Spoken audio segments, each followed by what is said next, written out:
안녕하세요. 중국 강의 진행하도록 하겠습니다.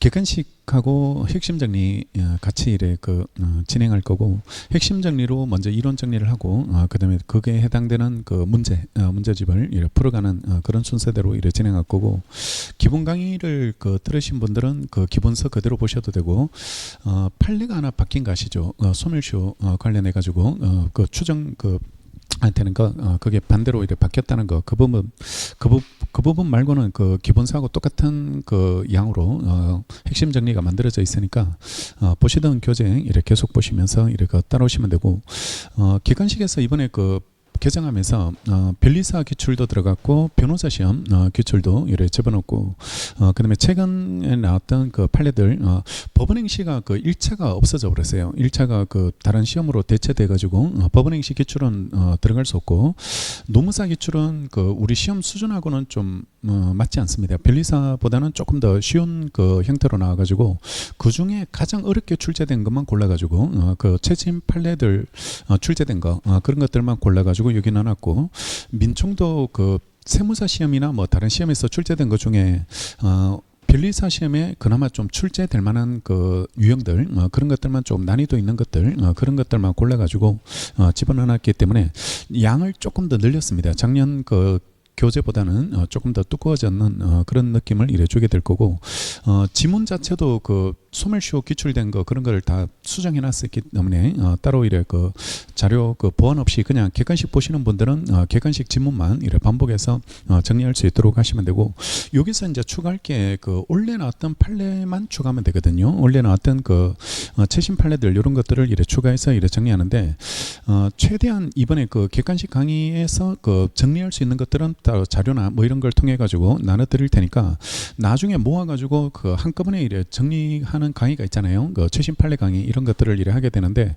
거기서 정리하면 조금 늦지 않을까라고 생각되고, 지금까지 나와 있던 판례들은 이번이나 아니면 11월 달에 지금 진모 강의가 예정되어 있기 때문에 그쪽에서 한번 정리될 수 있도록 그렇게 미리 한번 선행을 할 수 있도록 그렇게 정리하고, 지금부터 이제 민법은 손을 놓으면 안 돼요. 여러분들은 이 강의 끝나고 나가지고 늘 말하지만 이거는 어학 공부하듯이 감을 이어가는 게 필요하게 되니까, 객관식을 정리하실 분들은 객관식 위주로 반복하는 거, 지문별로 논점을 정리하는 거, 이런 것들이 그런 방법이 좀 필요하지 않을까 생각되고, 제일 좋은 방법은 잘라다니면서 매일 조금씩, 매일 한 챕터씩 잘라다니면서 들고 다니면서 하루에 계속, 아니면 하루에 정리가 안 되면 뭐 채권자 취소권 같은 거, 이런 것들은 한 주에라도 여러 번 반복, 채권자 취소권이 다 이해될 때까지는 손을 놓지 않겠다, 이런 마음으로 그렇게 한번 정리해 두시는 게 오히려 낫지 않을까라고 생각되고,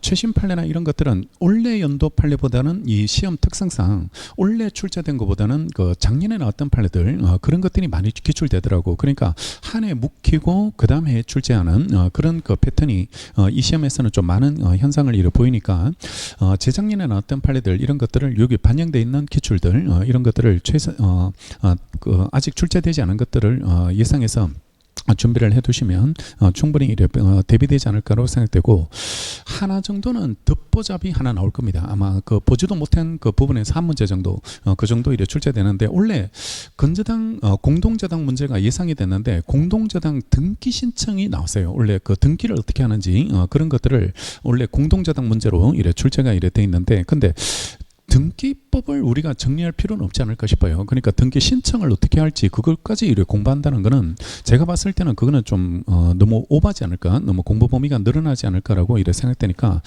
차라리 공동저당에서 지금 출제되지 않는 부분이 공동저당 동시배당, 이시배당 판례법리, 그게 아직 출제가 안 됐기 때문에 그쪽에 포커스를 맞추고 준비하는 게 맞지, 원래 등기 신청이 출제됐다고 해가지고 법무사 시험에서 정리하는 등기 신청 절차들, 이걸 준비하는 것은 조금 포커스를 잘못 잡아가지 않을까라고 그렇게 생각하니까, 시험에서 중요하고 출제될 수 있는 그런 중점되는 부분들 중심으로 그렇게 정리하신다라고 생각하시고, 하나 정도는 그런 것들이 나오더라고. 그런 문제가 킬러 문제들이 하나 정도 있게 되니까, 그런 거는 개의치 마시고, 나머지 것들은 충분히 우리가 정리하고 준비할 수 있는 문제들입니다. 문제들이 출제되고 있으니까, 원래 수준으로만 출제되더라도 우리는 그 정도 점수대가 이래 확보될 수 있도록 보고 하나 정도는 실수가 이래 용납되게 되는데 원래도 그 점수가 안 좋은 분들 보니까 민총에서 실수를 많이 했더라고. 민총 맞춰야 될 문제들 그런 것들을 많이 놓쳐버리니까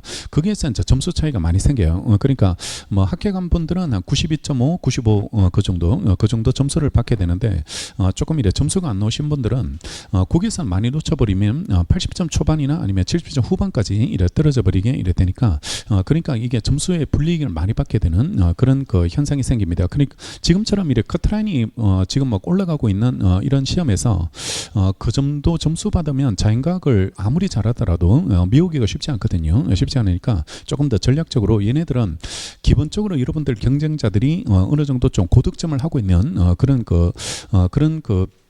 과목이다 보니까 방어적으로 틀려서는 안 된다 이런 느낌이고 실수 안 해야 되는 그 부분이에요. 몰라서 틀린 게 보다는 오히려 잔실수들 이런 것들 그러니까 문제에 대한 적응력을 키우지 못하면 이거는 알아도 틀려버리는 그런 문제가 이렇게 생기게 되니까 앞으로는 그런 부분을 조심해야 돼요. 그런 부분을 이렇게 연습을 통해 가지고 숙지할 수 있도록 그렇게 보고 변리사 그 기출들 이렇게 보시면 최대한 여러분들이 속지 않을 속을 만한 지문을 많이 내요. 하여튼 속을 만한 지문을 많이 내는 현상이니까 잘 보시고 원래 변호사 시험을 조금 더 유념해서 볼 필요가 있을 것 같더라고. 내가 봤을 때는 원래 변호사 그 시험 기출 보니까 판례를 이해해서 푸는 그 문제가 많이 나왔어요. 그러니까 실질적으로 판례에서 판시한 내용은 아닌데 근데 이걸 이해해야지만 풀릴 수 있는 그런 문제들이 그 상당히 출제가 이래 돼서 객관식 시험이 아니에요. 이거는 그 주관식 그 공부를 해본 사람들만 좀 느낌이 올 수 있는 그런 형태로 이래 출제가 이래 되는데 만약에 그런 경향이 이쪽으로 넘어온다면 변리사 쪽으로 이래 넘어온다면 그거는 조금 더 힘들게 될 수 있는 그런 문제가 될 수 있으니까 중간 표현을 바꾸는 거 이걸 조심하자. 그러니까 판례 결론 자체를 맞추는 것도 이래 필요하게 되는데 요즘은 판례가 설명하고 있는 이유들 왜 이게 긍정인지 왜 부정인지 그런 것들을 그런 표현들까지도 이렇게 속이고 있으니까 최대한 여기 그 기출대에서 노출된 판례들 변호사 시험에서 이래 다뤄진 그 쟁점들 이런 것들은 속지 않도록 이런 부분에 대해서는 충분히 이것까지 놓쳐버리면 이거는 준비 소홀이 되거든요. 그러니까 다른 사람이 맞출 수 있는 문제가 돼버리거든요. 여기 노출돼 있다는 것 자체가 그러니까 다른 경쟁자들이 보고 가는 그런 판례라고 이래 보셔야 되고 그러면 여기 있는 판례들에 대해서는 충분히 이래 대비될 수 있도록 그렇게 준비를 하시는 게 맞지 않을까라고 생각되고 안다라고 생각하는데 틀렸다면 그거는 실질적으로 좀 냉정하게 봐서 모르는 걸로 표시해놓고 그러니까 계속 그 자기가 아는 지문 모르는 지문 이런 것들을 구별해 놓는 거 이런 것들이 필요하고 답을 맞췄는지 못 맞췄는지 그런 표시는 하지 마시고요. 이 지문을 이해하고 있는 지문인지 아니면 처음 받는 지문인지 이걸 골라놓는 게 지금 여러분들이 해야 될 작업 해야 될 이런 작업이고 이걸 암기하고 내 걸로 만드는 과정은 지금부터 강의 끝나고 나가지고 여러분들이 하셔야 될 작업이고 일단 수업을 들으면서 이게 생소한 지문인지 아니면 내가 예전부터 알고 있는 지문인지 그런 것들을 확인해 놓고 공부 시간을 어디에 써줘야 될지 이런 것들을 골라 놓으시는 건 지문별로 이렇게 골라 놓으시고 11월 달에 그 진도별 모의고사 강의로 해가지고 실제 실전 모의고사 훈련 강의가 따로 있습니다. 실전 모의고사 거기는 왜 틀렸는지를 찾아야 돼요. 점수대를 이렇게 확보해 보면서 문제 풀어가면서 그래서 내가 이 문제가 왜 쏘갔는지 교재에 있었는데 쏘갔는지 아니면 처음 봐서 쏘갔는지 그런 것들까지 다 원인 분석까지 해두시면서 그러면 마무리를 이제 앞으로 50일 정도 어떻게 내가 지내야 되는지 그런 것들을 전략을 이래 잡으셔서 이래 따라갈 수 있도록 그렇게 보고 실전보다는 조금 어렵게 대비할 겁니다. 11월 달 그 진모 강의는 한 120% 정도 좀 어렵게 이래 연습한다라고 이래 생각하시고 지문도 길게 지문도 실전보다는 더 길게 이래 만들어 가지고 그걸 집중력 있게 내가 풀어낼 수 있는지 그런 것들을 연습할 테니까 그 전까지는 우리가 일단 요걸 가지고 내가 내 걸로 만드는 과정들 이런 것들을 준비하는 과정들을 거친다고 이래 생각하시고 이번 주는 제가 다른 그 시험 일정이 아직 안 끝나가지고 오전에 지금 다른 수업이 있거든요. 그래서 이번 주는 오후에 정리하고 금요일 날은 제가 그쪽을 보강을 해야 돼 가지고 그래가지고 이 돌려막기를 해야 됩니다. 그러니까 이쪽을 쉬고 그쪽을 보강하고 다음 주 금요일 날 이쪽을 막아야 되는 그런 현상을 이렇게 가지게 되니까 아마 이번 주 금요일 날 쉬었는 거는 다음 주 금요일 날 보강을 하지 않을까. 그래야지 또 이 진도가 전체적으로 밀리지 않게 이래 되게 되니까요. 그러니까 그렇게 이래 일정을 잡아놓고 다음 주는 오전입니다. 오전에 이래 진행할 테니까 이번 주만 목요일까지 하고 오후에 이래 진행하게 될 테니까 그렇게 따라오시고 진도를 한 챕터씩 잘라가지고 진도를 나갈 거예요. 그리고 채권부터 진도를 나갈 거고 채권, 물권, 민총 이런 역순으로 이래 정리하게 이래 되게 될 테니까 채권부터 한번 보고 이거 한번 역순으로 한 번도 안 봐봤을 건데 한번 기본 강의 때 민총으로부터 받는 거랑 이번에 채권부터 보는 거랑 어떤 느낌이 차이가 있는지를 한번 느껴보셔야 돼. 그러니까 이게 채권을 먼저 숙지함으로 인해서 민총이 어떤 느낌을 가지게 되는지 오히려 민총이 더 쉬워질 겁니다. 민총이 더 쉽게 이래 정리되게 될 테니까 민총, 물권, 채권 이번에는 역순으로 이래 정리하게 될 거고 작년에는 20회 했는데 보강을 한 번 정도, 한 번 반인가 한 번 정도 이래 작년에 했는데 이번에 22회로 이래 잡았거든. 한 2차 늘려가지고 이래 잡았는데 물건을 조금 더 상세하게 하려고 22회 정도 이래 잡았는데 그래도 보강은 할 것 같아. 보강은 해야 되지 않을까라고 생각되니까 한 번 정도는 이래 보강을 한다라고 이래 생각하시고 이번 주 신거 보강은 이거는 정규 강의고요. 이거는 보강이 아니고 그러니까 다음 주에 하는 거는 정규 강의고 이거 끝나고 나서 한 번 더 이래 정리하게 될 테니까 그런 형태로 이래 따라오시고 최근에 나왔던 것들은 거의 다 반영이 돼 있습니다. 기출들 이런 것들은 최대한 반영해 가지고 자료 추가나 이런 것들은 하지 않도록 그런 것들을 이래 단권화 작업을 할 수 있도록 그렇게 만들어 놨으니까 지금부터 하나씩 이렇게 따라오시고 핵심 정리로 먼저 이론 정리를 빠르게 하고 그다음에 본강의 때 했던 내용들을 빠르게 한번 스킵하고 그다음에 그에 관련된 문제를 이렇게 풀어간다라고 생각을 하시면서 따라오시고요. 자, 지금부터 이제 채권법부터 정리하는데 채권 총칙에 대해서 우리가 채권법의 그 특징들 그 부분 채권이 물건과 다른 어떤 특징을 갖게 되는지 그 부분에 대한 간단한 설명을 하게 되게 될 거고 그 다음에 채권의 객체를 설명합니다. 채권의 목적 채권의 목적을 이래 설명하게 이래 되는데 물권법의 객체는 물건이거든. 근데 채권법의 객체는 우리 민총에서 설명하지 않고 여기 채권법에서 설명을 하게 이래 되게 될 테니까 특정물, 종류물, 금전, 이자, 선택채권이라는 그 목적 파트를 5파트를 정리하게 될 거고 제일 중요한 게 채권의 효력, 채권이 어떤 힘을 가지게 되는지 어떤 힘을 이래 갖게 되는지를 이래 설명하는 게 채권의 효력이 이래 되는 거고 제일 중요한 게 이제 기본적 효력이 청구력, 급보보유력, 강제력이고 채무 불량이 어떤 요건을 충족하고 어떤 모습 유형들 이런 것들이 있는지를 보고 채무 불행됐을 때 구제 방법의 문제들 그 대표적인 구제 방법이 손해배상의 논점을 이래 정리하게 될 거고 대외적 효력으로서 정리할 게 채권자 대입권, 채권자 취소권 이런 걸 정리하게 되는데 이번 주에 이걸 다 정리하겠습니다. 대입권 취소권 이런 것까지 다 정리하는 걸로 이래 살펴보고 이 대입권 취소권을 먼저 보고 나머지 파트를 한번 보시면 이게 얼마나 많이 나오는지를 알게 될 겁니다. 채권자 대입권 취소권이 얼마나 많이 겹치게 되는지를 정리하게 될 테니까 오히려 빠르게 이래 정리할 수 있는 그런 부분이 될 거고 수인의 채권자 채무자 수인의 채권자와 채무자가 있을 때 법리들 이래 정리하게 되는데 원칙은 여러 명의 채권자 채무자가 있더라도 우리 민법은 분할 채권 관계를 원칙으로 하거든. 분할 채권 관계로 처리되는데 분할 채권 관계로 처리하니까 채권자가 완벽하게 구제가 안 돼. 그러니까 어떤 사람한테는 일정 부분을 팔았는데 다른 사람한테는 못 받게 되는 이런 문제가 이래 발생하게 되니까 채권을 담보력을 높이기 위해서요. 채권자를 보호하기 위해서 불가분 채무, 연대 채무, 보증 채무 이런 것들을 만들어내기 시작했고 만들어내기 이래 됐고 채권자한테 유리한 방향을 막 규정해 놨고 그 중에 부진정, 그다음에 연대 부진정 이런 것들이 보증 이런 것들이 우리가 중요하게 다뤄야 될 논점이고 채권이 이전되는 모습으로서 채권 양도 채권이 양도되는 모습을 이래 볼 거고요.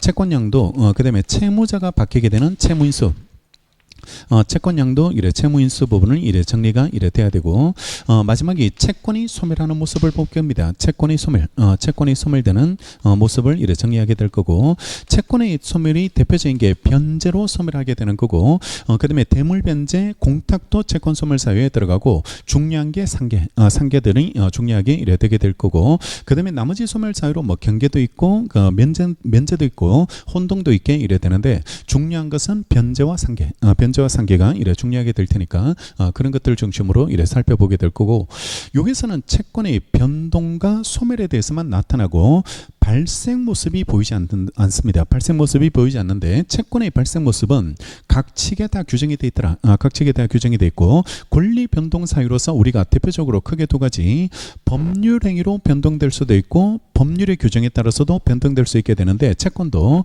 법률 행위로 인해서, 즉 계약으로 발생할 수도 있고 법률의 규정에 따라서도 발생할 수 있게 되는데, 사무관리, 부당이득, 불법행위 이런 것들은 당사자 약정 없어도 발생되는 모습이 이래 되게 되는데, 이거 순서는 똑같이 기본 강의할 때 채권 각칙하고 연결되는 것들은 다 이어서 보겠습니다. 그러니까 뭐 이행지처 볼 때 동시행항변권 연결해서 보는 거, 부진정 연대참모할 때 공동불법행위 연결해서 보는 것들, 이런 것들은 다 똑같은 순서대로 이래 정리하게 되게 될 테니까 기본 강의에서 나왔던 그 순서대로 동일하게 이래 진행을 이래 하게 될 테니까 그런 형태로 이래 따라오시면 되고, 자, 핵심 정리는 254페이지 보호 의무 부분부터 정리하게 될 건데, 일단은 우리가 채권은 기본적으로 물권법하고 다르게요. 물권법하고 다르게 물권은 누가 물권자인지를 공시해줘야 되거든. 누가 물권자인지를 공시하는 게 이래 필요하게 될 거고, 공시 방법 때문에 따라붙는 법리가 하나의 물건에는 하나의 권리만 표시할 수 있더라. 그걸 일권주의라고 이래 불러가지고요. 모든 사람한테 주장할 수 있는 물건에 대해서는 공시 방법을 만들어가지고 침해되지 않도록, 침해되지 않고, 침해하면 그걸 다시 원상 회복할 수 있도록 만들어주게 이래 되는데, 채권은 채권자와 채무자 간에만 효력 있는 상대권으로서의 효력을 이래 가지게 되고, 별도로 다른 사람은 알 필요 없습니다. 둘만 알고 있으면 둘 간에만 효력이 있는 권리가 되고, 공시 방법 이런 게 필요 없다, 그지? 필요 없게 되고, 그러면 두 사람 사이의 관계는 다 합의로 처리할 수 있는 게 원칙이더라. 합의로 이래 처리할 수 있는 게 원칙이어서 대부분 채권법은 임의 규정으로 돼 있어서 합의가 최우선이고, 합의가 없을 때 보충적으로 임의 규정들이 전문들이 이래 적용되는 것으로 평가를 해두시면 되고, 신의 측의 지배를 많이 받아요. 당사자끼리만 적용되는 채권관계는 신의 측에 따라서 규율되는 현상을 띠게 이래 되게 되는데, 대개 채권법은 채권과 채무로 구성되어 있다. 채권 채무로 이래 구성되어 있는데, 이 채무를 다시 나눠 보니까 급부 의무와 부수적 주의 의무로 나뉘더라. 부수적 주의 의무로 나뉘게 이래 되게, 주의 의무로 나뉘게 이래 되고, 급부 의무는 다시 주된 급부가 있고 종된 급부가 있더라. 종된 급부가 있게 되는데, 제가 하이마트에 가서 TV를 한 대 사면 TV 자체를 줘야 되는 거, 이게 주된 급부가 되는 거고, TV 샀을 때 따라오는 내용들, 뭐 리모컨이나 설명서 이런 것들이 따라오게 되고, 우리 약사님들이 주의해야 될 사항들 설명을 해주는 거, 이런 것들이 부수적 주의 의무라고 부르게 이래 되게 되는데, 각각 이행되지 않았을 때 효과, 이게 중요하다, 그지? 각각 이행되지 않았을 때, 주된 급부가 이행되지 않으면 계약을 해제할 수 있죠.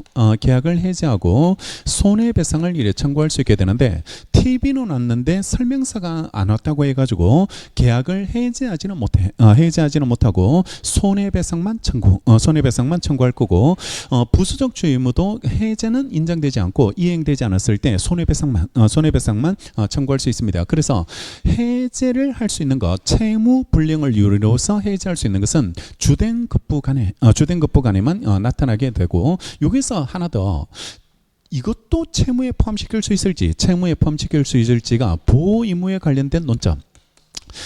계약 체결의 문제가 아니고 계약 체결 전 단계에서, 아니면 계약을 이행하는 과정에서 상대방의 신체나 생명에 위해를 주지 않을 의무, 안전배려 의무를 보호 의무라고 이를 부르게 되는데, 이것도 과연 채무에 포함시켜서 채무 불이행 책임을 물을 수 있을지, 물을 수 있을지가 이런 문제되고, 이게 인정되면 이걸 이행했으나 얘를 이행하지 않았다면 하나만 이행한 거거든. 하나만 이행한 거니까 이걸 채무에 넣으면 불완전 이행이 되는 거야. 불완전 이행 책임을 물을 수 있게 이래 되는데, 우리 판례의 기본적 태도는 이래 부정하고, 계약 체결 과정에서 상대방의 신체나 재산에 침해를 주지 않을 안전배려 의무를 이행하지 않았을 때 우리 민법은 불법 행위로 해결할 수 있더라. 불법 행위로 해결할 수 있으니까 굳이 이걸 채무에 넣을 필요가 없게 이래 되는데, 예외적으로 우리 판례가 보호 의무를 인정한 판례들, 대개 이런 것들은 불법 행위를 묻지 못하는 경우들입니다. 옛날에 실업법 때문에 그 불법 행위 책임을 이래 불이 나서 사망했을 때 실업법 때문에 불법 행위 책임을 묻지 못할 때 그때 예외적으로 채무 불이행 책임을 묻게 해주기 위해서 인정했던 것들이 예외적으로 나오게 되는데, 오늘날까지 보호 의무 인정 판례가 4개가 나오더라. 4개가 나오게 이래 되게 되니까 보호 의무 인정 판례 4개를 외우자. 4개를 이렇게 기억하시고, 이것만 보호 의무로 인정됐고 얘네들은 채무에 들어가게 이래 되게 되니까 이게 어디까지 이어지냐 그러면 사용자 책임에서도 보호 의무가 인정, 사용자한테 근로자의 안전을 배려줘야 될 보호 의무가 인정되는데, 사용자가 그 안전 배려 의무를 불이행해 가지고 근로자가 다쳤다면 그 손해배상 책임을 져야 되는데, 그 손해배상 책임의 소멸시효가 몇 년입니까? 이런 판례가 나왔거든. 이런 판례가 나오게 되는데, 당연히 이게 보호 의무가 인정된 판례는 여기에 들어갈 거 아니에요? 채무에 들어가니까 당연히 성격 자체가 채무 불이행이니까 10년이 되는 겁니다. 10년의 소멸시효가 적용되는 것으로 처리가 이래 되게 될 테니까 그 논점을 이렇게 가시면 되겠죠.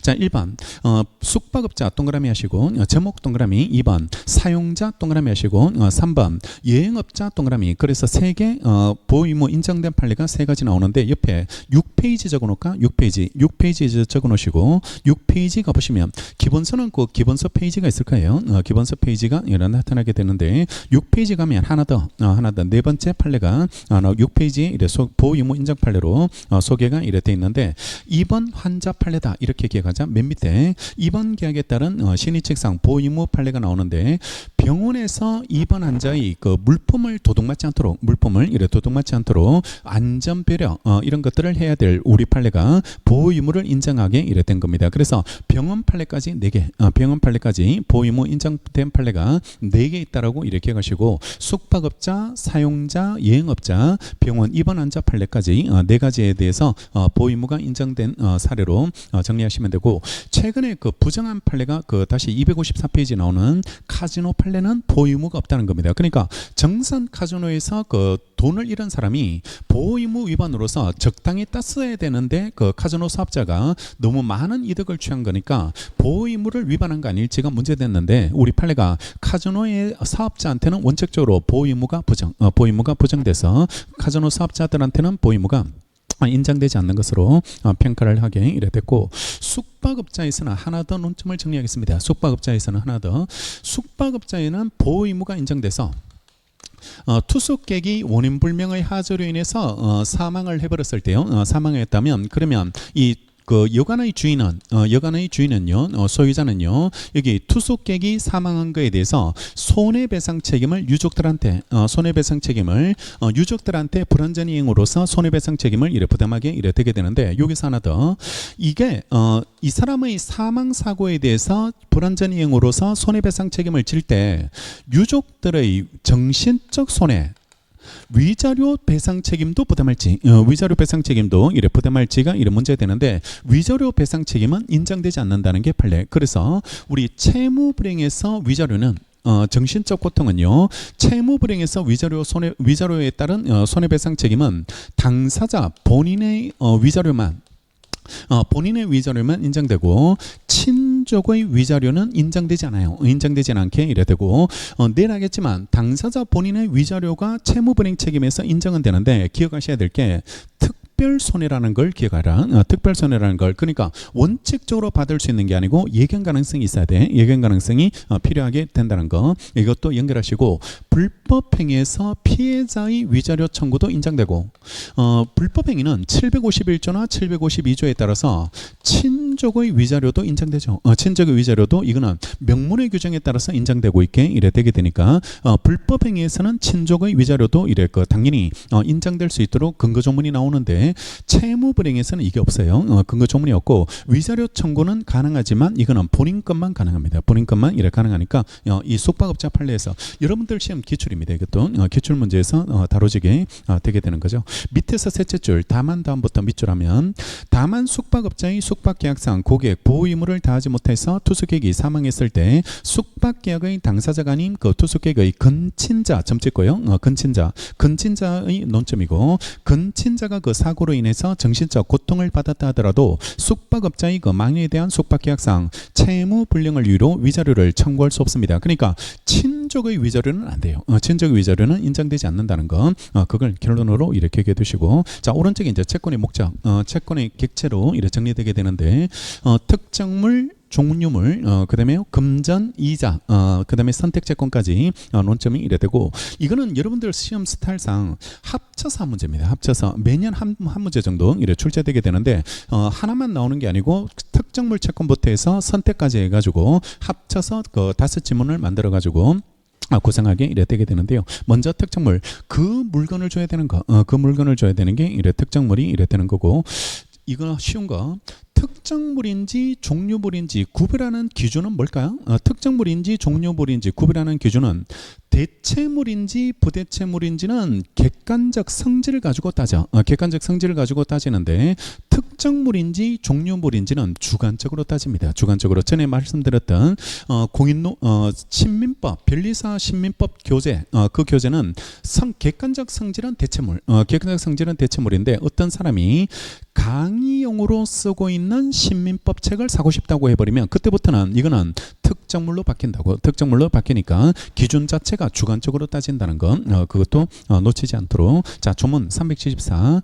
특정물 인도가 채권의 목적인 때는 채무자는 그 물건을 밑줄하고 인도시까지, 고기 밑줄, 인도하기까지를 밑줄하고 인도하기까지 선량한 관리자의 주의로 보존을 해줘야 되는 것으로 그 규정을 이래 두고 있게 이래 되게 됩니다. 그러니까 먼저 1번 상관 의무에 관한 논점, 상관 의무에 관한 논점이 이래 되게 되는데, 다시 고의 과실할 때 과실은, 고의 과실할 때 과실은 일반적 과실은 추상적 과실을 말한다.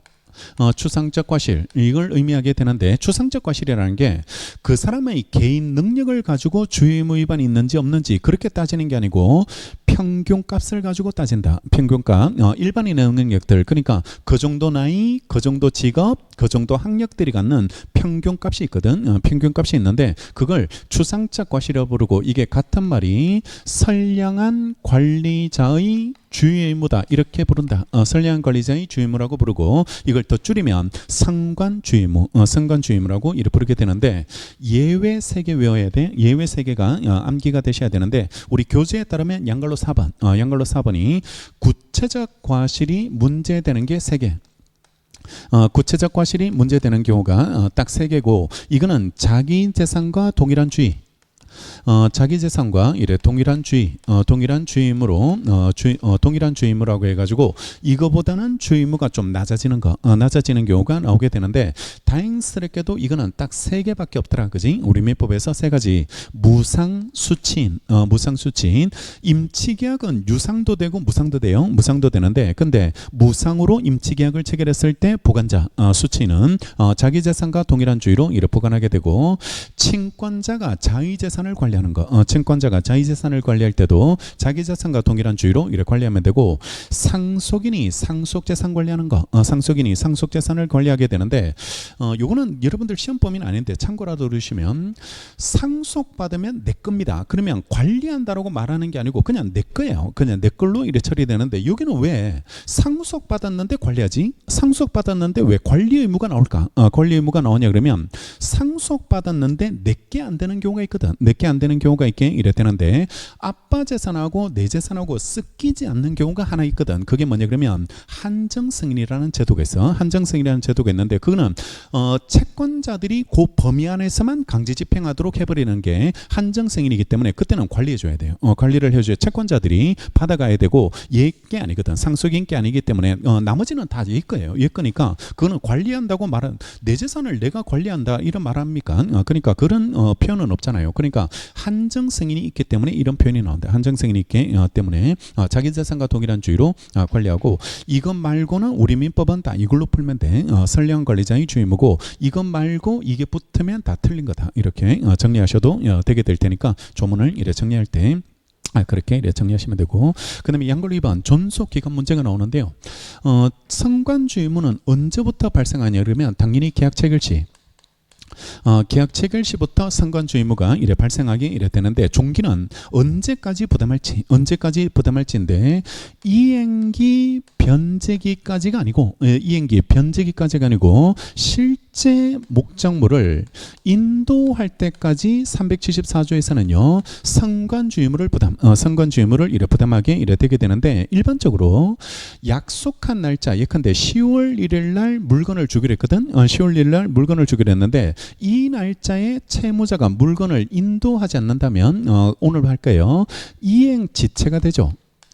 이행지체가 이랬다는 거고, 이행지체 중에 어떤 손해가 발생했을 때는 우리 판례가 원칙적으로 무과실 책임을 인정합니다. 고의가실 없어도 무과실 책임을 이래져야 되는 무과실 책임을 인정하게 이래 되게 되는데, 참 기본적으로 민법은 사적 자치 원칙이 대원칙, 사적 자치 원칙이 대원칙이고, 사적 자치 원칙의 파생 원칙으로서 과실 책임 원칙이 나온다. 과실 책임 원칙이 나와서 일정한 행위에 대해서 손해배상 책임을 지려면 이게 필요해. 고의가실이 이래 필요하게 되는데, 근데 사적 자치에 맡겨둬서는 안 되는 영역들이 생겨. 그러니까 힘의 균형이 생기지 않는 영역들이 자꾸 생기다 보니까 사적 자치에 맡겨놓으니까 노동력을 착취당한다든지 경제적 약자들이 막 갑질을 당하는 이런 문제들이 이래 생겨나게 되니까 사적 자치를 수정하는 원리로서 사회적 형평의 원칙이 따라붙는 겁니다. 예외가 수정 논의가 나오고, 사적 자치를 허락하지 않는 강행 규정을 만들어 놓는다든지 아니면 과실 없어도 무과실 책임을 부담하도록 무과실 책임을 이래지도록 예외적으로 나오게 이래 되는데, 민법에서 이게 대원칙이거든. 고의가실이 있을 때만 책임지는 게 원칙인데 고의가실 없어도 책임지는 거 떠오르는 것도 있죠. 담보책임 이런 것들은 고의가실 없어도 유상계약의 등가성이 무너졌기 때문에 균형을 맞춰주기 위해서 나오는 제도가 담보책임이다 보니까 그거는 매도인의 고의가실을 따지지 않거든. 따지지 않게 이래 되니까 그러니까 드리고 싶은 말씀은 이게 원칙인데 예외적으로 필요성 때문에 사회적 형평에 따라서 사적 자체를 수정하기 위해서 이걸 예외적으로 만들어놨거든. 그러니까 이게 많지 않을 거 아닙니까? 민법 전체에서 많지 않게 될 테니까 나올 때마다 외우는 거다. 나올 때마다 외우게 이래 되고, 민총에서 대표적으로 무과실 책임지는 게 하나 나와. 민총에서 이래 대표적으로 손해배상 책임에서 무과실 책임을 부담하는 게 하나 따라는 법계 이래 되는데, 무건대리 책임입니다. 그거는 한 5-3번 기출된 거. 그래서 무건대리인이 상대방한테 손해배상 책임을 질 때 무건대리인의 고의가실을 요건으로 하지 않거든요. 그러니까 그런 것들이 생각날 수 있도록 이래 정리가 되고, 이것도 마찬가지 이행지체 책임. 그러니까 이행기에 이행을 했더라면 면할 수 있는 손해였거든. 그걸 채무자가 괜히 가지고 있는 바람에 이번 손해이기 때문에 제대로 이행했더라면, 채권자가 가지고 있었더라면 입지 않았을 손해거든. 입지 않았을 손해가 이래 되니까 이거는 당연히 채무자가 가지고 있었기 때문에 부담하는 손해이기 때문에 과실 없어도 책임지게 만들어요. 과실 없어도 책임지게 만들고, 예외는 있겠죠. 그 날짜에 이행했더라도 피할 수 없는 손해라면 그때는 무과실 책임을 지지 않겠지만, 원칙적으로 이거는 위험 분배 사상에 기초해 가지고 채무자가 가지고 있었기 때문에 이번 손해이기 때문에 이거는 고의가실 없어도 책임져야지 이렇게 되게 됩니다. 이거는 모아서 정리하자. 모아서 정리해서 하나 나왔다. 일단 이번 오늘 강의에서 하나 나왔으니까 나올 때마다 모아서 나올 때마다 이래 모아서 이래 정리하고, 저번에 말씀드린 대로 민사소송은 당사자가 주장한 것만 판단하게 돼 있다. 당사자가 주장한 것만 판단하게 돼 있고, 당사자가 주장하지 않는 거는 판결 안 해요. 왜냐 그러면 민사소송이 어떤 정의를 구현하겠다, 어떤 실체 진실을 발견하겠다 이런 소송이 아니고 개인과 개인 간의 분쟁을 해결해주는 소송이거든. 사적 자치가 대원칙이기 때문에 분쟁을 해결해주는 소송에서 판사님이 뛰어들어 버리면 힘의 균형이 생기지 않거든. 운동장이 막 기울어져 버리는 이런 문제가 생기니까 중립적 입장에서 판사님은 심판만 봐줘야 돼. 심판만, 얘 말 들어보고 심판만 봐줘야 되는 게 원칙인데, 근데 예외적으로 판사님이 직권으로 이걸 판단하는 것들이 나오니까 또 이걸 모아서 외우자. 이걸 모아서 외우고, 이거는 당연한 이야기니까 주장 입증하는 거는 외우지 말고, 그러니까 이거는 주장 있어야지 판결할 수 있다. 이런 것들은 당연한 이야기고, 그렇지 않은 게 적용되는 법리들, 그러니까 당사자가 다투지 않더라도 판단을 해야 되고 찾아와야 되고 법원이 알아서 판결을 해줘야 되는 부분이 이래 나오게 이래 되게 되는데, 대표적으로 관습법 법을 판사님이 찾아야지 얘네들 보고 찾아와가지고 판결하세요 이렇게 말할 수는 없게 이래 되게 되니까 그러니까 직권으로 따져야 되는 것들 이런 것들 모아서 이래 정리하고 아마 내일 여러 개 나올 겁니다. 내일 직권으로 따지는 거 이런 것들이 여러 개 이래 나오게 이래 되게 될 테니까 이걸 다 모아서 이래 정리를 하시는 게 필요하게 된다. 그래서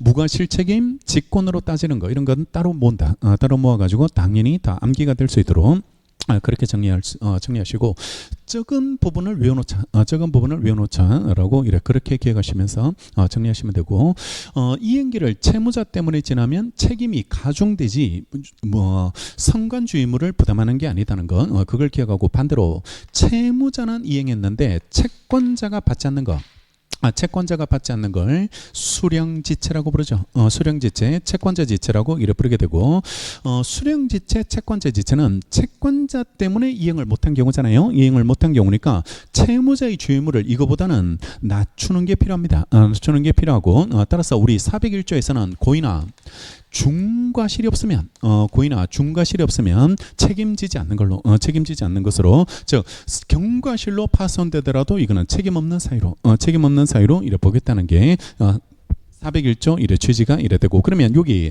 374조에서 이행지체도 아니고 수령지체도 아닌데 여전히 인도 의무는 부담하고 있는 거 인도 의무는 부담하고 있을 때 요때까지는 선관주의무를 부담하게 이래 되는데 이것도 아니고 이것도 아닌데 여전히 인도 의무가 있는 경우가 동시행항변권이 있을 때 동시행항변관계 그러니까 매매대금을 못 받아서 이행을 안 했거든 이행을 안 했을 때 그거는 위법성이 탈락되고 대신 물건은 여전히 줘야 되거든 인도 의무는 남아있으니까 인도시까지 선관주의무를 부담하게 이래 되게 되고 요게 같은 편이 아니라는 걸 꼭 기억하고 이행기를 지났는데 돈을 안 받았는데 여기서 인도하라고 강요해버리면 그거는 물건 파는 사람한테 불이익이 생기니까 이행기와 인도시는 달라질 수 있다는 거 달라질 수 있게 이래 되게 되고 이렇게 구분해서 구분해서 이렇게 표현을 기억하시는 게 필요하게 되겠죠.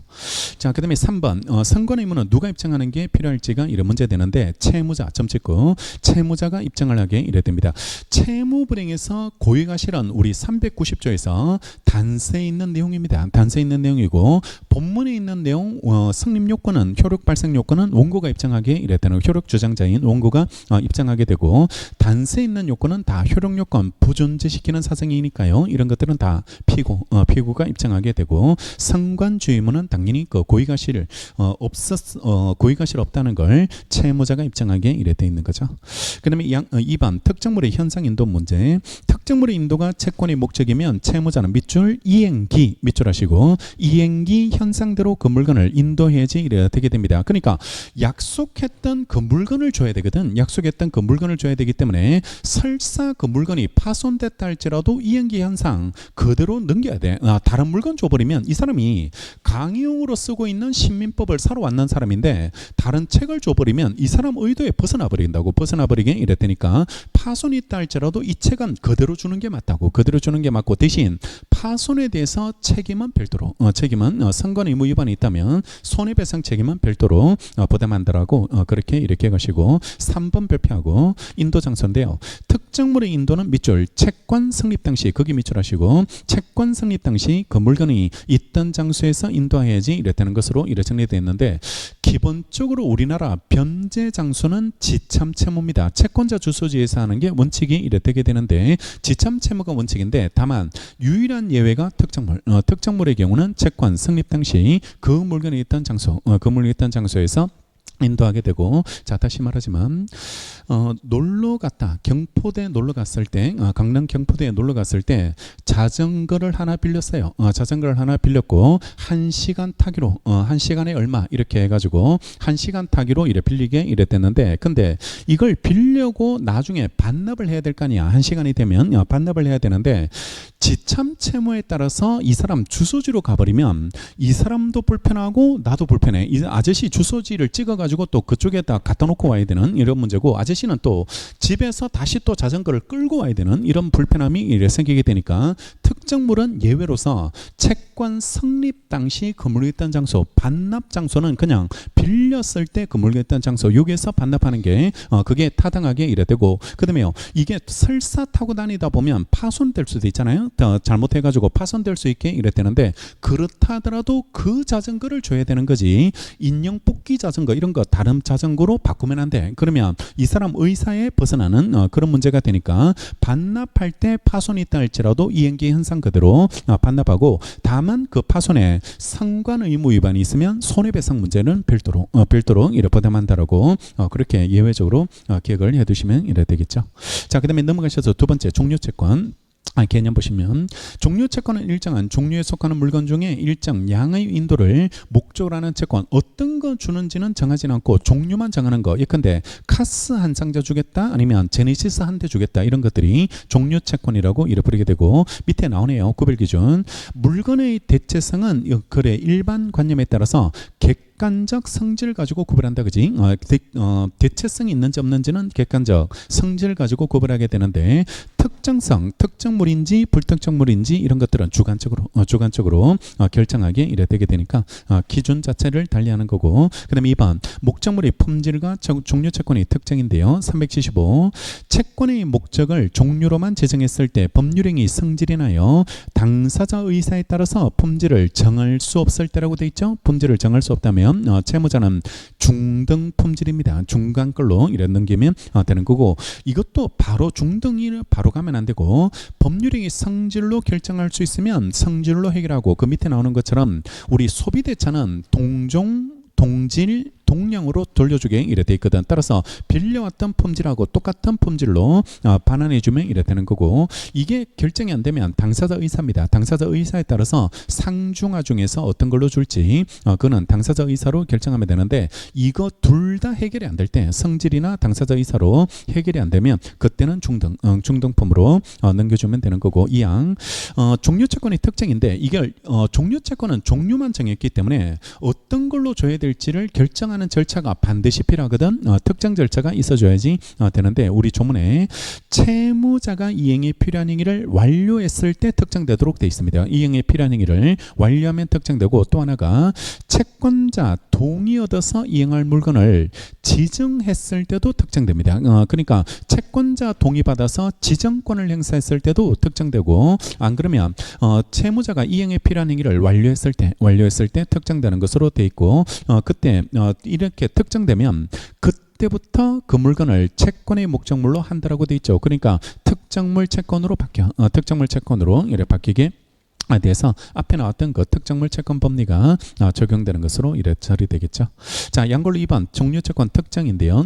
먼저 방법에 계약에 의한 특정으로 가능하고, 동그라미 2번 당사자 간의 계약으로 당사자 일방이나 제3자에게 지정권 주는 거 가능합니다. 지정권 주는 것도 가능하고, 이때 지정권자가 지정하면 종료채권은 특정되는 것으로 처리가 이래 되고, 3번 판례인데요.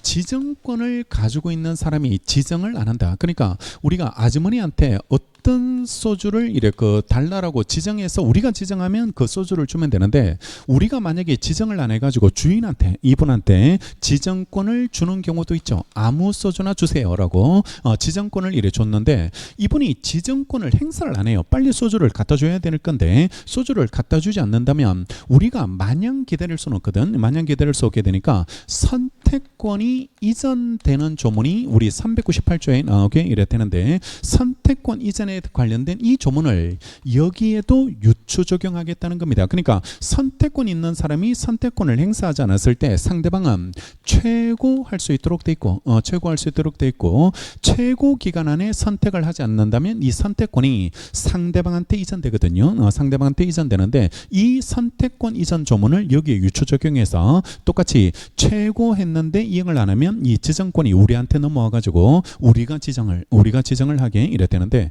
식당에 가서 그 주문했는데 소주 안 줘. 그러면 하는 그 조치, 띵동을 누릅니다. 띵동을 누르고, 띵동 눌렀는데 주인이 와야 되는데 안 와. 주인이 와야 되는데 오지 않는다면 그러면 우리가 냉장고로 뛰쳐가면 돼. 우리가 냉장고로 뛰쳐가가지고 소주 하나 꺼내갈게요라고 이야기하면 된다고. 그게 지정권 이전된다라고 부르게 이래 됩니다. 3번 종료채권에서 지정권자로 된 채무자가 이행기가 지나도 이행을 할 물건을 지정하지 않았을 때 채권자가 상당 기간을 정해서 최고했는데 채무자가 이행할 물건을 지정하지 않으면 지정권은 채권자에게 이전되는 것으로 처리가 되고요. 자, 그다음에 2번 채무자 이행 제공에 따른 특정, 이행 제공에 따른 특정이 이래 되는데요. 이건 한번 개념 자체로 정리해 드리면 변제 제공으로 특정, 이행 제공으로 특정이 되는데 이거는 변제 장소에 따라서 이행 제공 정도가 달라집니다. 이행 제공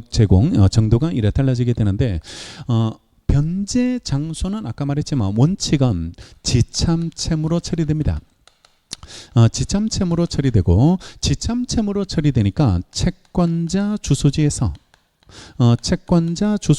이행하는 게 원칙. 채권자 주소지에서 이행하는 게 원칙이니까 그러면 이행 제공이 됐다라고 말하려면 채무자가 물건을 들고 채권자 주소에 도착했을 때 특정이 되는 겁니다. 도착했을 때 수령을 할 수 있는 상태를 만들어 주는 거, 이게 그때 특정이 되고, 요걸 변제에서는 현실 제공한다라고 불러. 직접 들고 가는 거, 이게 현실 제공한다라고 이래 부르게 이래 되고, 변제 제공의 원칙인데, 근데 예외적으로 추심 채무로 처리되는 경우도 있게 이래 되는데, 추심 채무는 채권자가 채무자 주소지에 가서 채무자 주소지에 가서 추심해서 받아오는 거, 추심해서 받아오는 게 추심 채무가 이래 되는데, 근데 이게 원칙이잖아요. 이게 지참 채무가 원칙이니까 추심 채무로 되려면 반드시 별도의 합의가 별도의 합의가 있어야지 추심 채무로 되는 거고, 다른 합의 없으면 원칙으로 해결이 되는데, 그러면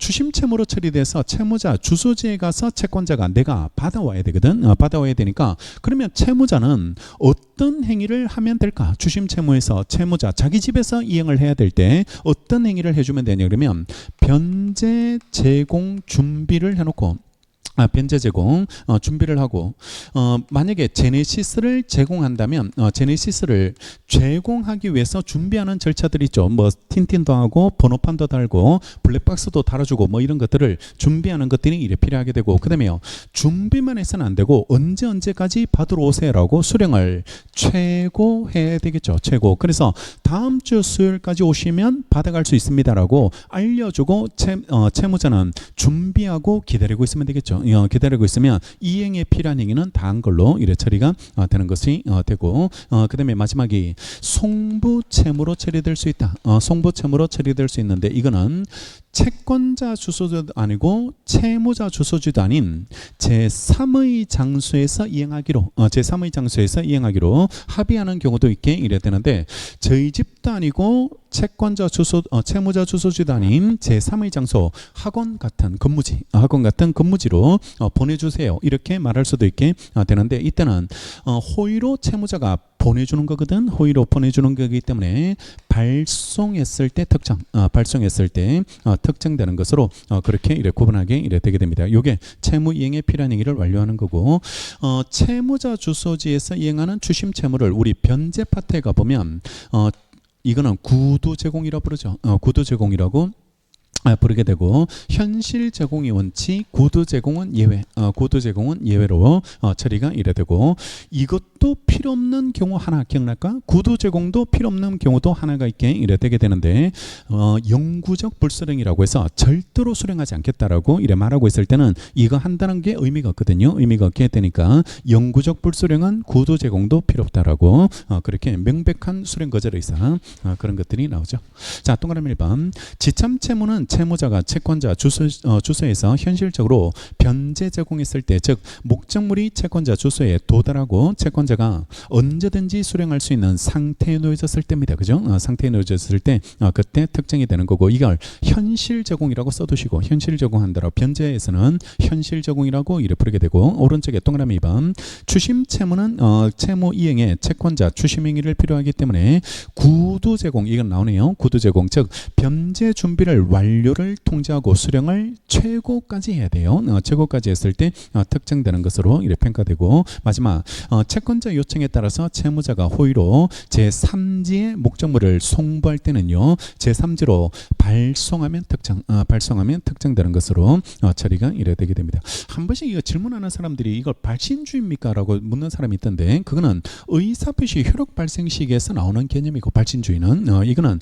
발송했을 때 특정되는 개념이고, 의사표시 효력 발생 시기하고는 대상 자체가 다르죠.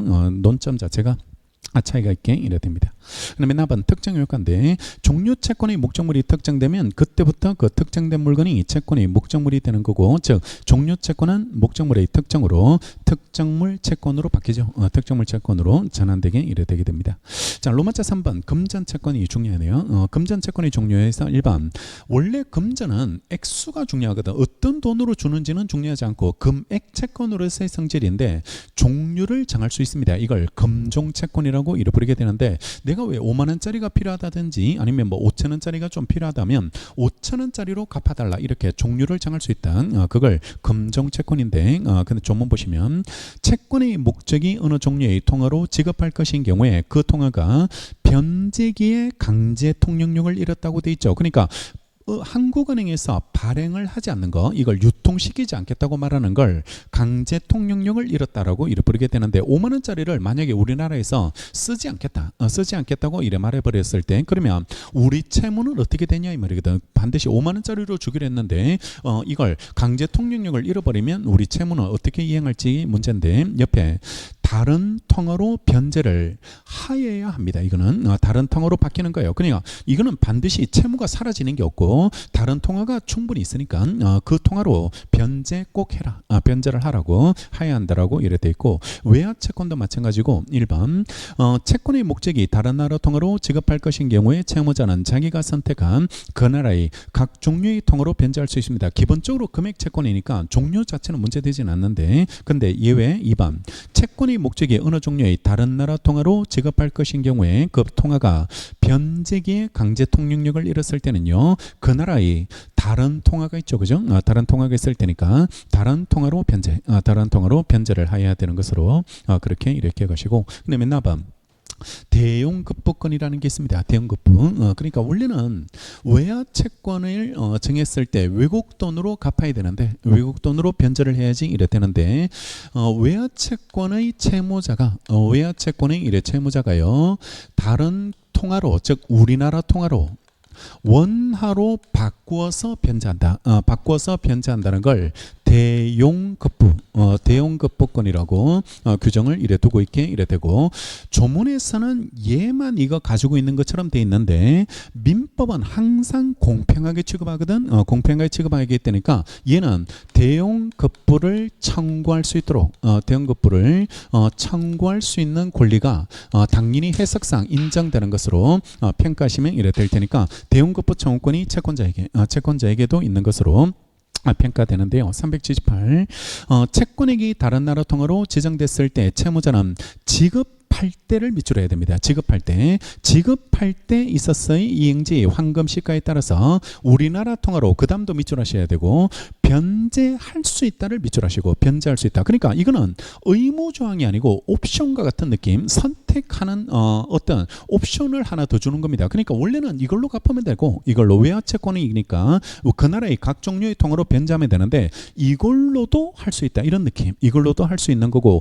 이걸로 해야 된다는 틀린 표현입니다. 이걸로 해야 된다, 의무조항이 아니고 선택할 수 있는 권리, 옵션을 하나 준다라고 그렇게 평가하시면 되고, 자, 동그라미 1번 외화 채권의 경우 채무자가 우리나라 통화로 변제할 수 있는 대용급부권을 인정하고, 판례는 채권자에게도 공평하게 대용급부를 청구할 수 있도록 이래 만들어주게 되는데, 가장 중요한 거는 이거죠. 원화로 갚았을 때 환율이거든. 환율이 이래 중요하게 되는데, 언제 환율을 기준으로 갚을지인데, 아까 밑줄에 있는 것처럼 조문에서 어떤 때 가보면 이행기 변제기라고 돼 있는 조문이 있는데, 이행기 변제기라고 돼 있는 조문 규정이 돼 있는 그런 조문도 있게 되는데, 지금 여기는 이런 표현이 안 나오죠. 이행기 변제기라고 돼 있지 않고 지급할 때라고 돼 있거든. 지급할 때라고 돼 있으니까 우리 판례는 요 조문 표현과 요 조문 표현은 다르게 해석하는 게 맞다는 거죠. 다르게 해석하는 게 맞기 때문에 지급할 때라고 규정한 취지에 맞춰서 현실 이행시라고 봐요. 현실 이행시. 그러니까 우리나라 돈으로 바꿔서 들고 갈 때 그때 환율을 기준으로 해가지고 환산을 해줘야 되는 것으로 이래 처리가 되니까 현실 이행시로 해석하고 있다는 거. 그게 기억. 외화채권을 채무자가 우리나라 통으로 변제함에 있어서는 378조가 환산 시기에 관해서 변제기라는 표현과는 다르게 지급할 때라고 규정한 취지에서 새겨볼 때 환산 시기는 이행기가 아니에요. 이행기가 아니고 현실로 이행하는 때입니다. 즉 현실 이행시 외유권 시세에 따라서 환산한 우리나라 통화로 변제를 해야 되고, 최근에는 니엄 판례가 많이 나왔습니다. 니엄 보시면 우리나라 통화로 외화채권에 변제 충당했을 때도 현실로 밑줄 변제 충당할 당시입니다. 변제 충당이 됐을 때 그때 외환 시세에 따라서 환산을 해야 되고, 또 집행법원이 경매 절차에서 외화채권자에 대해서 배당을 할 때가 있거든. 배당을 할 때가 있게 이래 되는데, 이때 현실 이행시는 밑줄 배당기일 당시입니다. 배당기일 당시 외환 시세를 우리나라 통화로 환산하는 기준으로 삼게 이래 되니까,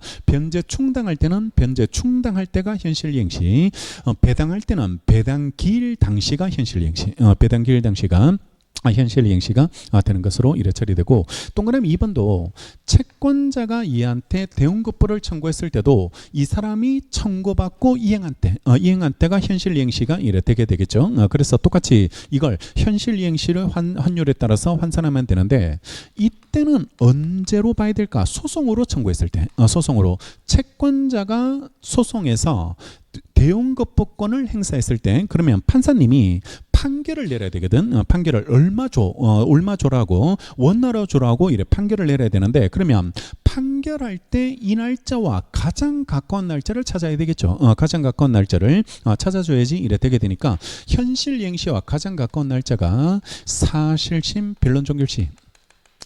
사실심 변론 종결하고 그 다음에 판결을 선고하거든. 판결을 선고하게 이래 되니까 사실심 변론 종결시를 말하고, 사실심은 1심, 2심을 말해요. 1심, 2심을 6일을 사실심이고, 대법원은 법률심이라고 부르죠. 법률심이라고 부르니까 여기 변론 종결할 때 판결을 선고하고, 소송이 끝났으면 이 날짜가 되는 거고, 항소할 수 있거든. 항소할 수 있게 되니까 항소까지 됐다면 항소심 변론 종결시, 그게 사실심 변론 종결시가 이래 되게 될 테니까 거기 환산한 날짜를 가지고 환율을 이래 따지라는 거.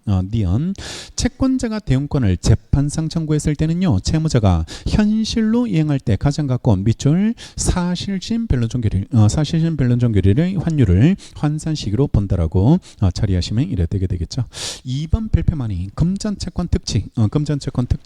이건 4개는 암기가 돼야 돼요. 4개. 금전채권 특징 4개는 암기할 수 있도록 정리가 이래 되시면 되고, 조문 일단 보면 397 금전채무 불이행의 손해배상액은 법정률에 따라 처리되고, 다만 법령의 제한에 위반되지 않는 약정률이 있으면 그 약정률에 따라서 처리되고, 2항 전항의 손해배상에 관해서 채권자는 손해 증명을 유하지 않고 채무자는 과실없음을 항변하지 못하도록 처리가 되고, 이거 정리하면 밑에 4개. 1번 금전채권은 이행 불능 문제가 안 나오고 이행 지체만 나와.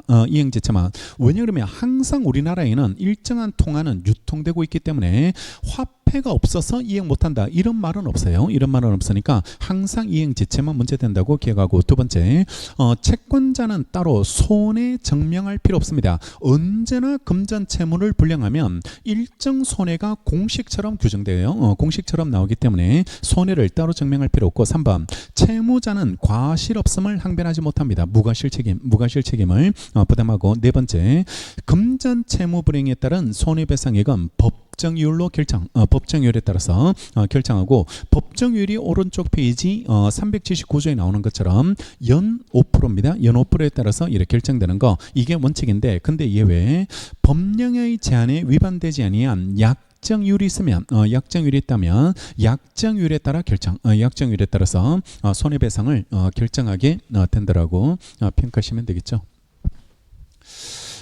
문제 요게 딱 맞는 문제가 나와 있습니다. 객관식 문제가 이렇게 나오게 되는데 채권자가 채무자한테 돈을 빌려줬다. 돈을 빌려주고 변제기까지 이래 쓰도록 처리가 이래 되는데 여기에 갚아줬으면 문제가 안 생기는데 이걸 불이행하게 되면 손해배상 책임을 져야 되고 이걸 늦은 동안의 손해배상이라고 해서 지연손해 같은 말이 지연배상, 지연이자 다 같은 말로 이래 처리하면 되는데 요걸 따로 채권자가 입증할 필요가 없다는 겁니다. 입증할 필요가 없다. 왜 없냐 그러면 법정 이율이 있거든. 법정 이율이 있으니까 법정 이율에 따라서 연호프로에 따라서 지연손해가 이래 결정되니까 따로 이래 손해를 입증할 필요 없는데 언제나 법정 이율로 처리되는 게 아니고 약정 이율이 있으면 약정율이 있으면 법령의 제한에 위반되지 않는 이자제한법에 위반되지 않는 약정율이 있으면 약정율에 따라서 약정율에 따라서 이렇게 결정이 이래 되게 되니까 따로 지연손해가 얼마 발생했는지 이런 거는 따로 입증할 필요가 없는 것으로 처리하시면 이래 되는데 밑에 1번 판례 발표 1번 판례 발표하면 여기서 쟁점은 법정률로 지연손해를 결정하는 게 원칙이고 다만 약정률이 있으면 약정률에 따라서 결정하는 게 맞는데 문제는 약정이 법정보다 낮을 때가 있더라. 약정이 법정보다 낮을 때 그러면 여기까지는 약정률에 따라서 이자를 받으면 되는데 지연손해를 어떻게 결정할까 이 말이죠. 지연손해를 어떻게 결정할지 그러니까 약정률로 결정하는 게 맞아 아니면 이때는 법정률로 지연손해 5%로 결정하는 게 맞을지가 이런 문제가 되는데 조문에서 약정률이 있을 때 약정률로 한다는 것은 이거보다는 높은 약정이 있을 때만 적용되는 걸로 해석해. 우리 판례가 높은 약정이 있을 때만 적용되는 걸로 해석하고 만약에 약정이 법정보다 낮고 있을 때 법정보다 낮을 때는요 그때는 약정으로 해석하지 말고 법정으로 지연손해를 결정한다. 법정으로 결정하게 되는데 이게 없는 사람도 약정률이 없는 사람도 지연손해를 법정률에 따라서 받잖아요. 5%를 받게 되는데 이게 있다고 해서 더 낮게 받게 할 필요가 없는 겁니다. 낮게 받게 할 수는 없게 이래 되니까 없어도 이걸로 받으니까요. 있을 때도 이게 만약에 낮으면 법정률로 해석하는 것이 타당하다는 게 판례다. 1번 민법 397조 1항은 본문에서 금전채무불이행의 손해배상액을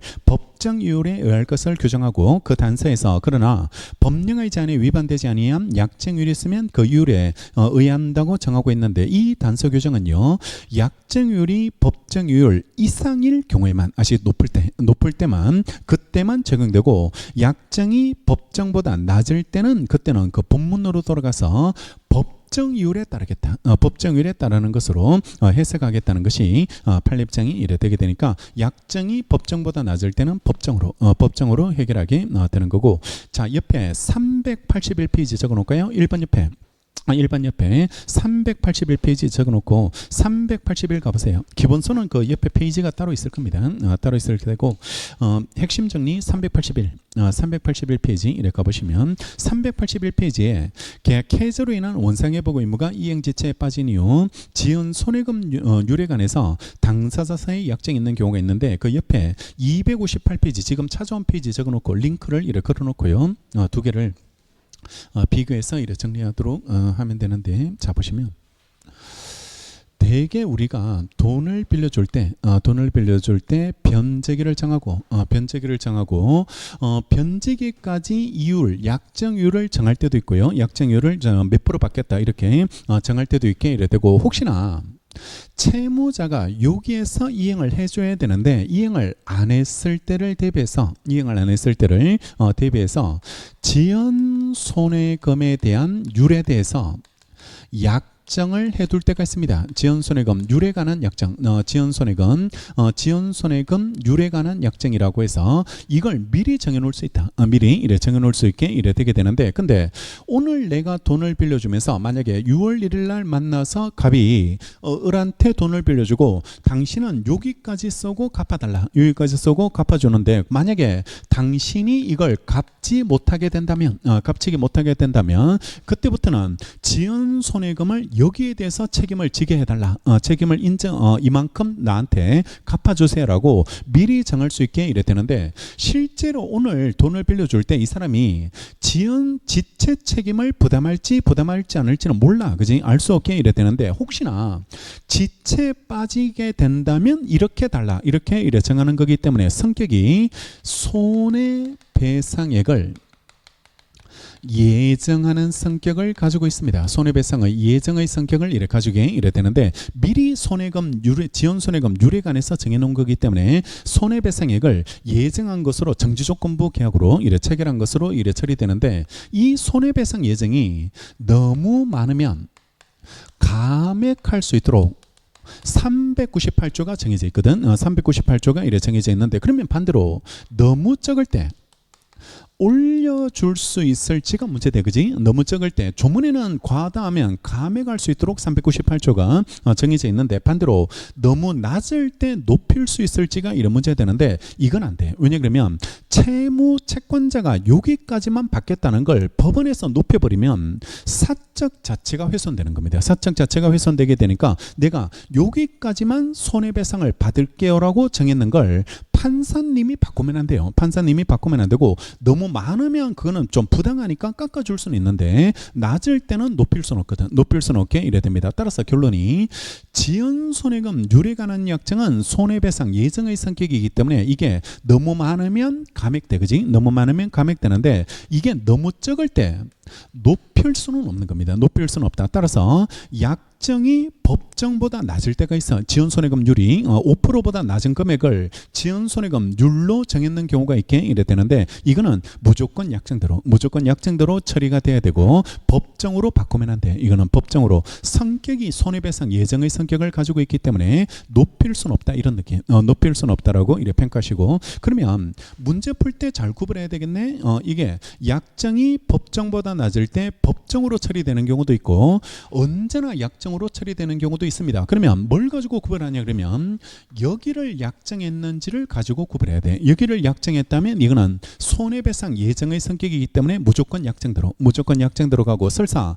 법정보다 낮더라도 이래 처리되는 거고, 여기를 약정한 게 아니고 그냥 변제기까지 이자 약정만 해놨다는 겁니다. 이자 약정만 했을 때 그때는 이 약정 이율로 지연손해금도 결정돼야 되지만, 이게 법정보다 낮으면 이거는 법정으로 해결합니다. 법정으로 해결하고 더 높은 걸로 처리하도록 해준다. 이거는 더 높은 걸로 처리하도록 해주니까, 지연손해금 유례 관한 약정인지 아니면 그냥 변제기까지 약정인지 그 두 개를 구별하시면 되고, 요 판례가 그 두 개가 나와요. 1번 원상의 보고 의무가 이행 지체에 빠진 이후의 기간에 대해서는 부당이득 반환 의무로서 이자가 아니고 반환 의무에 대한 지연손해금이 발생하게 되므로 거기에는 지연손해금 율이 적용돼야 되는데, 자 밑줄, 지연손해금 율에 관하여 당사자 사이에 별도의 약정이 있으면 거기 밑줄하시고, 그러니까 이거는 지연손해금 율을 약정했다는 겁니다. 율을 약정하게 이랬다면 그때는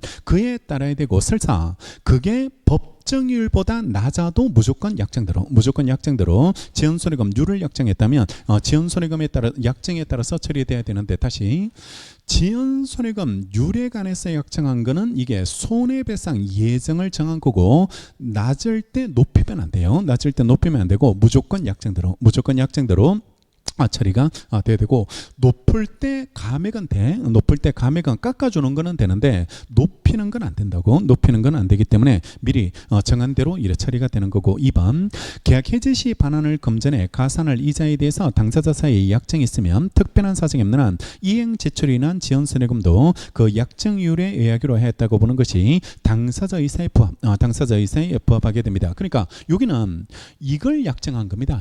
여기를 약정하고 지연손해금 률을 약정한 게 아니고 변제기까지 이자 약정을 했거든. 이자 약정을 했는데 요 약정이 여기에도 적용된다 이 말입니다. 지연손해금에도 이래 적용되게 되는데, 문제는 이게 법정보다 낮을 경우가 있거든. 법정보다 낮을 경우인데, 법정보다 낮을 때도 약정률이 적용될지인데 그때는 이걸로 해주겠다. 법정률로 해주게 이래 된다는 게 여기 판례 옆에. 다만 그 약정률이 법정률보다 낮을 때는요, 약정률에 의지 않고 법정 이율에 따른 지원손해금을 청구할 수 있다고 보는 것이 타당하게 이래되게 됩니다. 이거는 미리 채권자가 적게 받겠다고 말한 적이 없죠, 그죠? 지원손해금을 내가 여기까지만 받을래 이렇게 말한 적이 없기 때문에 이걸 함부로 낮추면 안 돼요. 함부로 낮추면 안 되고 그때는 높은 걸로 받도록 해주는 거고, 이거는 미리 채권자가 여기까지만 받을게요라고 채권자가 미리 합의한 내용이거든. 합의한 내용이니까 이거는 함부로 바꿔서는 안 된다라고 그렇게 구분해서 정리하시면 되겠죠. 자, 258페이지 다시 돌아오시고 258페이지 이래 다시 들어오셔서 지연손해금에 대한 지연손해금에 대한 계산을 그 논점을 이래 정리를 하시면 이래 되는 거고, 그다음에 동그라미 2번은 당사자 일방이 금전 소비 대차가 있음을 주장하면서 약정률에 따른 이자 지급을 구했는데 특별한 사정이 없는 한 대금 채권의 변제기 이후의 기간에 대해서는요 약정 이율에 따른 지원손해금을 구하는 것으로 이래 봐야 되고, 여기에 약정이율이 인정되지 않아 버렸을 때, 약정이율 자체가 인정되지 않았을 때요 그때는 법정이율에 따른 지원손해금을 구하는 취지가 포함되어 있는 걸로 볼 수 있다. 포함되어 있는 걸로 볼 수 있게 이랬되는데, 자 다시 민사소송은 당사자가 주장한 것만 가지고 따져야 되고 주장하지 않는 걸로 판결하면 안 돼. 판결하면 안 되는데, 대신 당사자가 주장한 것보다 적게 판결하는 것, 즉 포함관계 있는 거는 당연히 판결해도 돼. 당연히 판결해도 이래 되는데,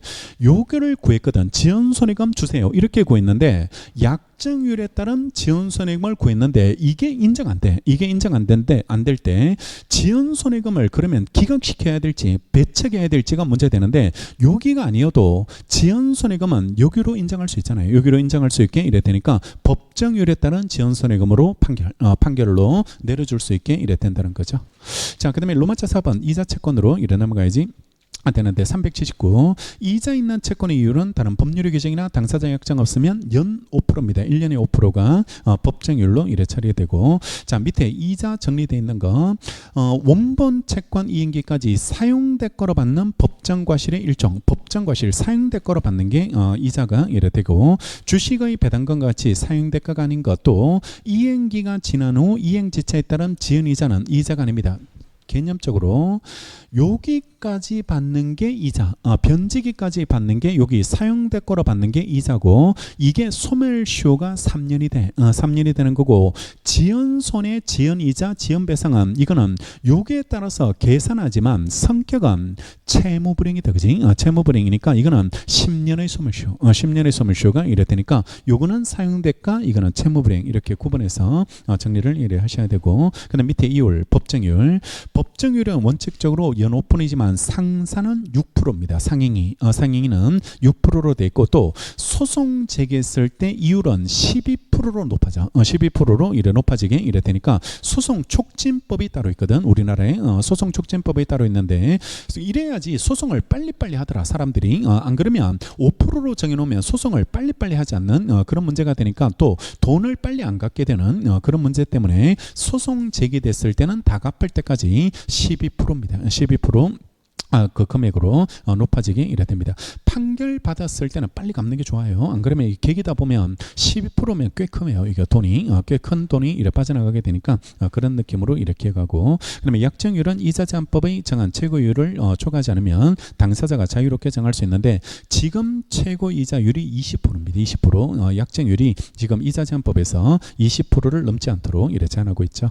자, 그다음에 3번 이자채권 공부를 하면 이자채권 종류 2개, 이자채권의 종류가 이래 2가지인데, 내가 얘한테 돈을 빌려주면서 월 얼마는씩 월 10만 원씩 이렇게 이자를 받기로 약정을 정해놓을 수 있게 이래 되고, 요 약정에 의해서 1월달치 이자, 2월달치 이자, 2월달치 이자, 3월달치 이자가 이래 각각 이래 발생하게 이래 되게 되는데, 개념적으로 이자 받기로 하는 약정, 이자 받기로 하는 약정을 기본적 이자채권, 기본적 이자채권이라고 부르고, 요게 같은 표현이 변제기 미도래, 변제기 미도래한 이자채권이라고 이래 부르게 되고, 요 약정에 의해서 발생한 이자들 1월달치 10만원, 2월달치 10만원, 3월달치 10만원 이런 것들은 지분적 이자채권, 지분적 이자채권이라고 부르게 되고, 이게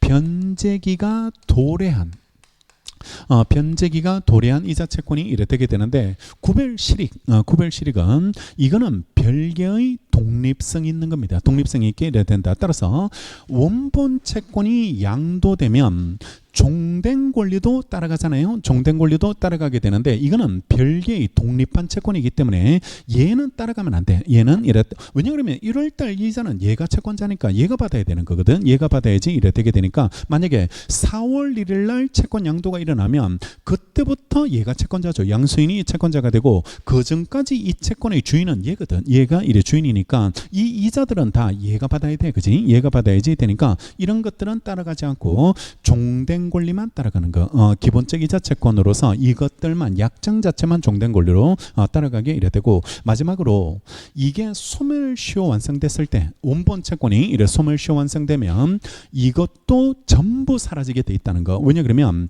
소급표 때문에 소멸시효는 기산일로 소급해가지고 처음부터 존재하지 않는 채권으로 바뀌거든. 바뀌게 되니까 얘네들도 다 사라져. 얘네들도 사라지게 이래 된다는 거. 여기까지 이렇게 가주시면 되겠죠. 1번 추상적으로 일정 기간마다 일정 율의 이자를 취득할 수 있는 채권, 즉 아직 변제기에 도달하지 않는 이자 채권을 기본적 이자 채권이라고 부르고 기본적 이자 채권은 원본 채권을 전제로 하는 것으로서 원본 채권 없으면 이자 채권은 발생하지 않고 원본 채권 소멸하면 이자도 소멸하고 원본이 이전되면 특별한 사정이 없는 한 종된 권리로 따라갑니다. 이거 기본적 이자 채권은 따라가게 돼 있는데 다음 페이지 지분자 기본적 이자 채권에 의해서 발생된 변제기에 도달한 이자 채권을 말하고 원본 채권과 분리해서 양도할 수도 있고 원본 채권과 별도로 변제할 수 있고 1년 이내 기간으로 정한 이자 채권은 3년의 소멸시효에 걸립니다. 3년의 소멸시효에 걸리게 이래 되는 강한 양도성을 이래 가지게 되는 것으로 처리가 되는데 요즘